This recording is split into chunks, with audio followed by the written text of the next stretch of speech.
So first and foremost, what is the status of the sacrifice of Eid al-Adha? Is it mandatory? Is it required? Is it recommended?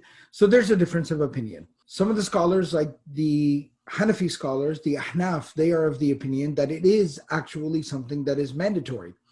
The majority of the scholars are of the opinion that it's a very strongly emphasized sunnah practice of the Prophet ﷺ, where they do state that if somebody's capable of making that sacrifice and they deliberately choose not to do so, that they could be doing something that is what we call makruh or blameworthy within the deen. So there is an emphasis on doing it.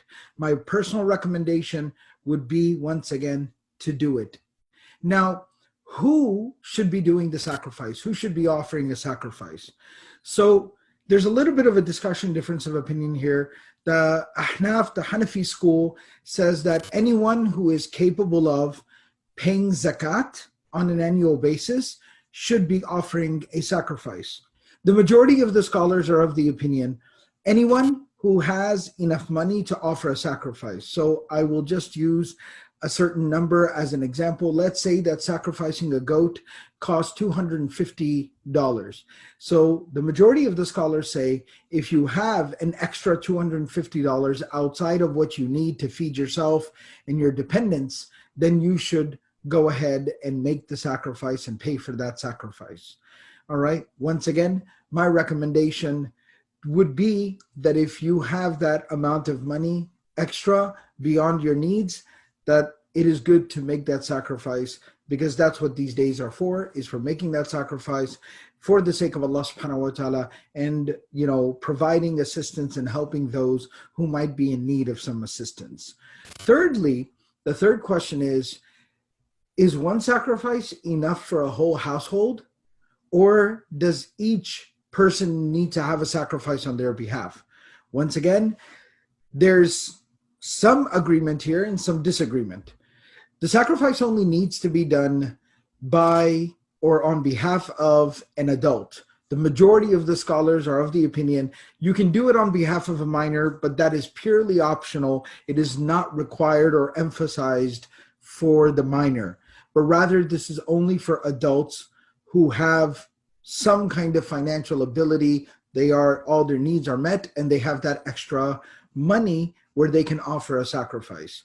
However, the next issue is that if there are, husband and wife, and then there are two kids in one household, does the husband, and because of the wife as well, do there need to be two sacrifices offered, one on behalf of the husband and one on behalf of the wife? Or will one sacrifice suffice for all of them, because at the end of the day, they are one household, Ahl Baytin? So once again, there's a difference of opinion here. Some of the scholars, like the Hanafi scholars and the Maliki scholars, are of the opinion that it should be on behalf of each adult individually. So the example of the family that I gave you with the husband, the wife, and the two kids, two sacrifices will be made. Some of the scholars, like the Shafi'i and Hanbali scholars, are of the opinion that one sacrifice can be done on behalf of all of them, because they are one family, one household. Once again, these are valid opinions. My personal recommendation would be to do it on behalf of each of the adults. Now, what is a sacrifice? That's the next question. So a sacrifice in Islam is either a goat, a sheep, a ram, an animal of that sort, or a cow, a camel, an ox, buffalo, etc. Those larger animals have 7 shares within them. So if I have to offer a sacrifice, that can be done by me sacrificing one goat, or pitching into or purchasing 1/7 of a cow. One goat or 1/7 of a cow. That is what is defined as a sacrifice. The next question is, do I need to do the sacrifice myself, or can I donate to, can I give the money to an organization that is going to be sacrificing on my behalf and feeding the poor and the needy?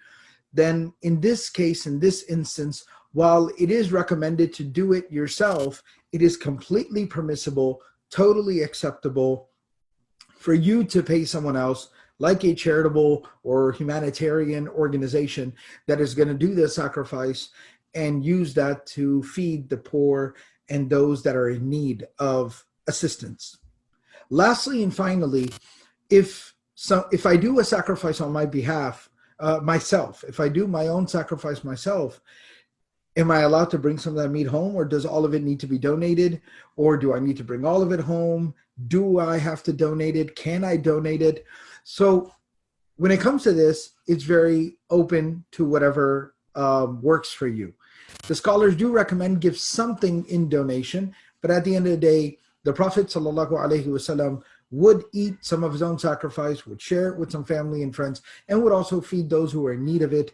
The scholars, that's where they typically recommend, also inspired from the verse of the Quran, فَكُلُوا مِنْهَا وَأَطْعِمُوا الْقَانِعَ وَالْمُعْتَرِ, that the Quran also alludes to this kind of a practice that they typically say, keep a third of your meat, gift a third, share a third with family and friends and neighbors, and then a third of it donated. But at the end of the day, if you're doing it through a charitable or humanitarian organization, 100% of the meat is going to go in charity. That is completely acceptable. If you end up doing it yourself and you bring most of the meat home, that is permissible and allowed as well. I would once again here recommend try to give at least some of it in charity and in feeding the fuqara, the masakeen, those that are in need. Wallahu ta'ala a'lam bis-sawab. One other thing is that the sacrifice should be offered on either the day of Eid or the 2 days following it. Imam Shafi'i allows for even a 4th day of sacrifice, but it's better to get it done during the first 3 days. So that's one detail to keep in mind. Lastly and finally, the Prophet ﷺ was asked, "Ma hadhihi al-adahi ya Rasulullah?" Where does this practice of sacrifice come from? He said, "Sunnatu abikum Ibrahim." This is the tradition of your spiritual forefather Ibrahim alayhi salam, and this is something that is rewarded by Allah subhanahu wa ta'ala, beloved to Allah subhanahu wa ta'ala. You are rewarded on behalf of this, and it's a tradition and a practice of Ibrahim alayhi salam and our own messenger Muhammad sallallahu alayhi wa sallam.